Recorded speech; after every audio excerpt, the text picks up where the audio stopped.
Buen día tengan ustedes estudiantes. El día de hoy vamos a dar inicio con nuestra clase de literatura, siempre esperando que se encuentren bien de salud y en lo más lindo que nos ha pasado en este año, la unión familiar. Bueno chicos, hablaremos del vanguardismo, que desde el punto de vista histórico es una corriente que tuvo muchísima influencia en el arte, trasladado a la literatura. Vanguardismo europeo, movimiento literario que se desarrolló en Europa durante la década del 20. Surgió como producto de la crisis espiritual de la Primera Guerra Mundial. Rompió con las normas antiguas de la literatura. Es pues el repudio manifestó de todo lo que indicaba la perspectiva literaria clásica. Estéticamente se orienta hacia un arte nuevo y libre. Repito, es pues el repudio manifiesto de todo lo que indicaban la perspectiva literaria clásica. Estéticamente se orientó hacia un arte libre y nuevo. Ismos del vanguardismo o de la vanguardia. Futurismo surgió en Italia en 1909, fue promovido por el poeta Filippo Tommaso Marinetti. Exaltaban las posibilidades de la nueva era científica y consideraban a la máquina como el máximo exponente de la belleza. Fueron los primeros en visualizar la escritura mediante el caligrama. El futurista sintió obsesiones por la velocidad y la frialdad mecánica del mundo. Tenemos una imagen artística del futurismo. Dadaísmo surgió en Zúrich, Suiza, entre 1916 y 1922. El poema dadaísta es una sucesión de palabras y sonidos, lo que hace difícil encontrarle lógica. Se distinguió por una inclinación hacia lo incierto y a lo absurdo.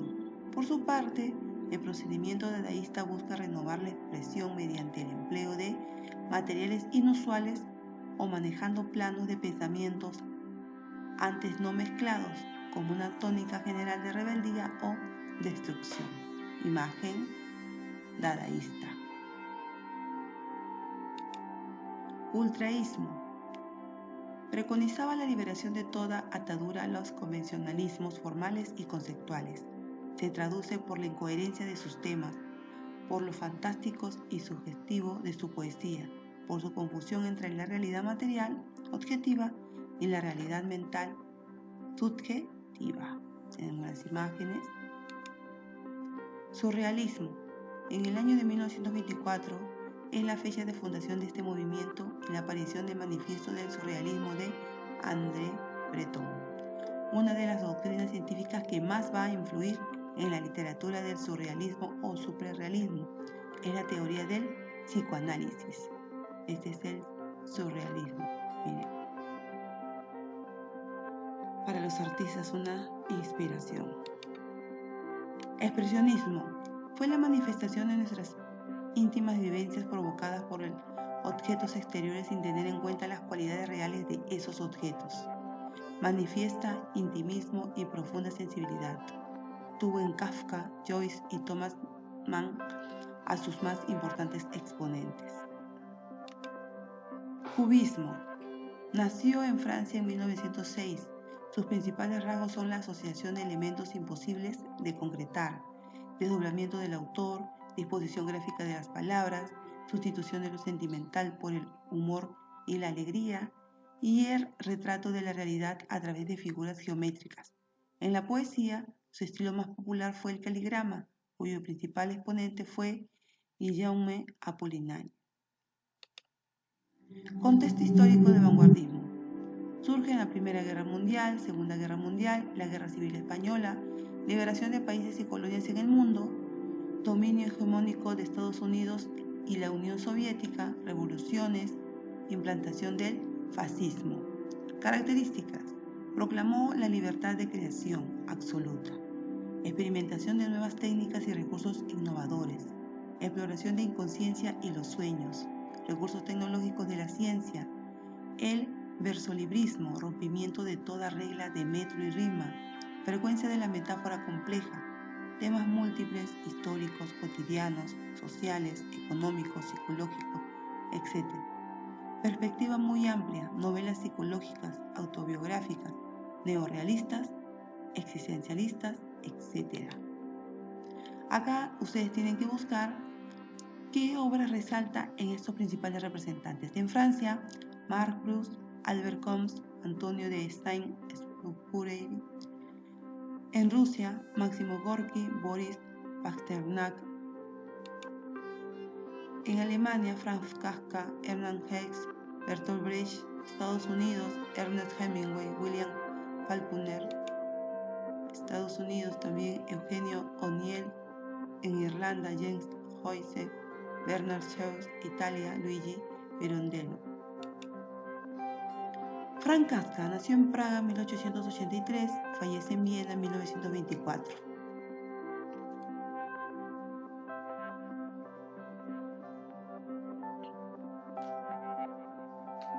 Gran novelista checoslovaco, pero considerado alemán, perteneciente a una familia judía acomodada, graduado de Derecho y luego empleado de seguros.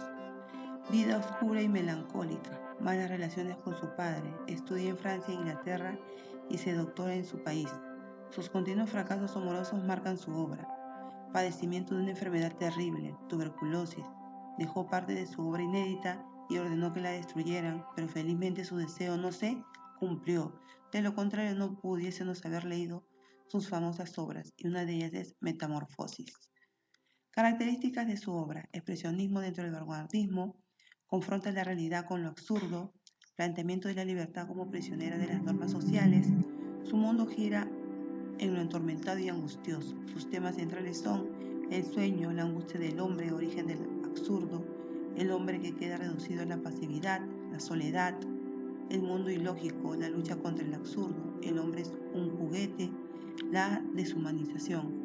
Estos temas mayormente son basados a todas las experiencias negativas que él tuvo en su vida, desde su padre hasta sus relaciones sentimentales. Principales obras: La Metamorfosis, El Proceso, El Castillo, América, Cartas al Padre, La Muralla China. Metamorfosis, una de sus máximas y excelentes obras. Género narrativo, especie de novela corta, relato, tema: la transgresión involuntaria de las leyes físicas y la convicción de la autodestrucción por parte del individuo. Personajes principales: Gregorio Samsa. Argumento: Gregorio Samsa es un corredor de comercio que desea abandonar su profesión por no encontrar en ella la posibilidad alguna de vida creativa. Se ve convertido una mañana al despertarse en un insecto. No puede en adelante hacer su vida normal e intenta adaptarse en alguna medida a las condiciones de su nueva situación, de la que es plenamente consciente. En principio, sus familiares toleran su presencia e incluso lo tratan con cierta afabilidad, porque tras su figura monstruosa siguen viendo la realidad personal de Gregorio. En el momento en que se deciden todos, incluso la hermana, a tratarlo como un bicho, pierde la escasa movilidad que poseía y fallece.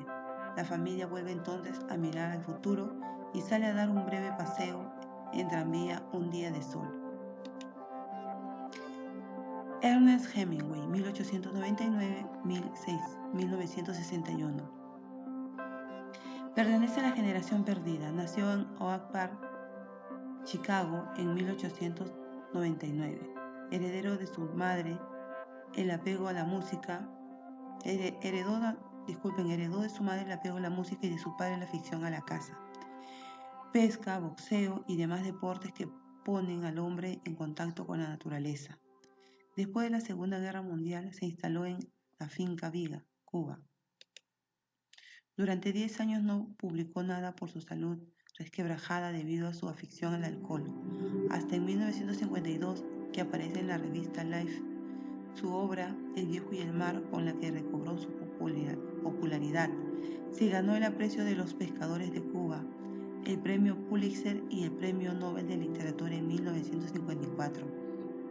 El final de su vida fue muy triste: crisis nerviosa, delirium tremens, enajenación, locura e intento de suicidio, hasta que el 2 de julio de 1961 se quita la vida con una de sus escopetas favoritas en su rancho de Oak Park, Illinois. Características de sus obras: estilo de objetividad periodística, seco, directo, estilo sin adornos, sin rebuscamiento, narrativa de estructura simple y lineal y sobre todo clara y precisa en las frases. Muchas de sus obras serían el testimonio de una vigorosa y aventurera de apego a la violencia y el desprecio a la muerte en la guerra, en los ruedos en la selva africana, en el alta mar, que con fidelidad y hermosura supo presentar en sus obras. Principales obras: Adiós a las armas, escrita en 1924, es un alegato antibélico y un epifacio de Hemingway sobre la Primera Guerra Mundial. Estudia el ritual de la muerte en función de la guerra. Principales obras: Muerte por el atardecer, sobre las corridas de los toros; Colinas verdes de África, sobre la caza de animales; Por quién doblan las campanas, sobre la guerra civil de España, en la que por primera vez su protagonista ve la necesidad de salvar su alma, no por el alma únicamente, sino por la sociedad. La muerte de cualquier hombre se disminuye porque estoy involucrado en la humanidad. Por tanto, no preguntes nunca por quién doblan las campanas, doblan por ti. El viejo y el mar, género narrativo, especie novela. Tema: la lucha del hombre contra la adversidad. Personajes principales: el pescador Santiago. Argumento: A. 84 días de mala suerte.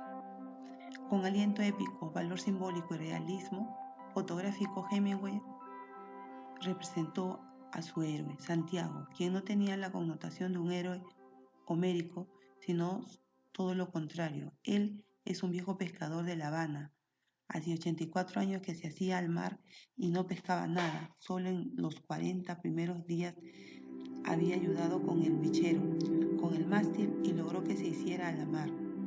Así Santiago, agobiado por muchos días de fracaso, entablaría la que sin duda sería su última gran batalla, con un enorme pez, gesta que lo llenaría de gloria y cobardía. El reconocimiento de los pescadores de su caleta en Gulf Stream. En la soledad del mar, el viejo realiza la pesca de altura. Al principio lo acompaña la tranquilidad y desasosiego, pero después de unas horas, a través del dedal, por la presión, siente un enorme pez que nadaba en muchas brazadas de profundidad, y tal vez era su fortaleza que arrastraba al pequeño bote. Él, para no perderlo, le soltaba el sedal, esperando que se cansara y se rindiera y pudiera salir a la superficie. La lucha. El viejo sujeta el sedal con mucha fuerza, pasándoselo por el hombro, porque si no el pez le lanzaría contra la proa. Así pues, estaba preparado para la lucha. El pez no se dejaba ver todavía y arrastraba la barca hacia alta mar. Ya no se divisaba la tierra y caía la noche. El viejo se lamentaba de que no tuviera Manolín con él. Pronto llegó el día y la noche también. El pez de un tirón le lanzó de bruces a su captor. Este se golpeó la cara y perdió sangre, pero aún así trataba al Merlín, el pez, como a un hermano. Sentía por él gran piedad y admiración. Las horas pasaban, transcurrió otro día y nada. El viejo estaba ya debilitado, tenía las manos llagadas y acalambradas. Solo se alimentó con trozos de bonito o de un delfín, pero estaba realmente extenuado. Por eso, aquella noche se quedó dormido. El Merlín nadaba alrededor de la barca, sintió un tirón y entendió que el pez expresaba sus últimos esfuerzos. Tiró el sedal con todas sus fuerzas, el pez se acercó a él y volvió a salir a la superficie. Entonces el viejo se levantó, aferró el arpón y lo lanzó contra su enemigo y hermano. El pez saltó del agua para morir. Luego cayó con estruendos, cubriendo de espuma al viejo en toda la barca. Siente pena al matarlo, lo ata al costado de su nave y enrumba a su caleta. Allí es cuando tiene que lidiar contra los tiburones que, alertados por la sangre del pez, aparecen y arremeten contra el bote. Santiago trata de espantarlo, perdiendo en desigual combate todas sus armas. Los tiburones despedazan a Merlín, casi lo devoran todo. Así, casi al borde de la derrota, vuelve. Santiago se siente vencido y Manolín le dice: no has sido derrotado. El pez no te ha derrotado, tú has vencido.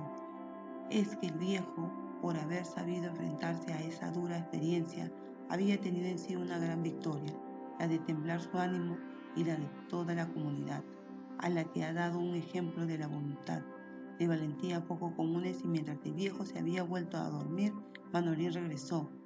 No quiso despertarlo y permaneció a su lado. El viejo soñaba con los leones. Bueno, vamos a leer La Metamorfosis en clases, una de las mejores obras de Kafka, y también parte de Ante la ley de Kafka, vanguardista. Bueno, estudiantes, resuelvan sus actividades. Conmigo será hasta una próxima oportunidad. Cuídense, bendiciones.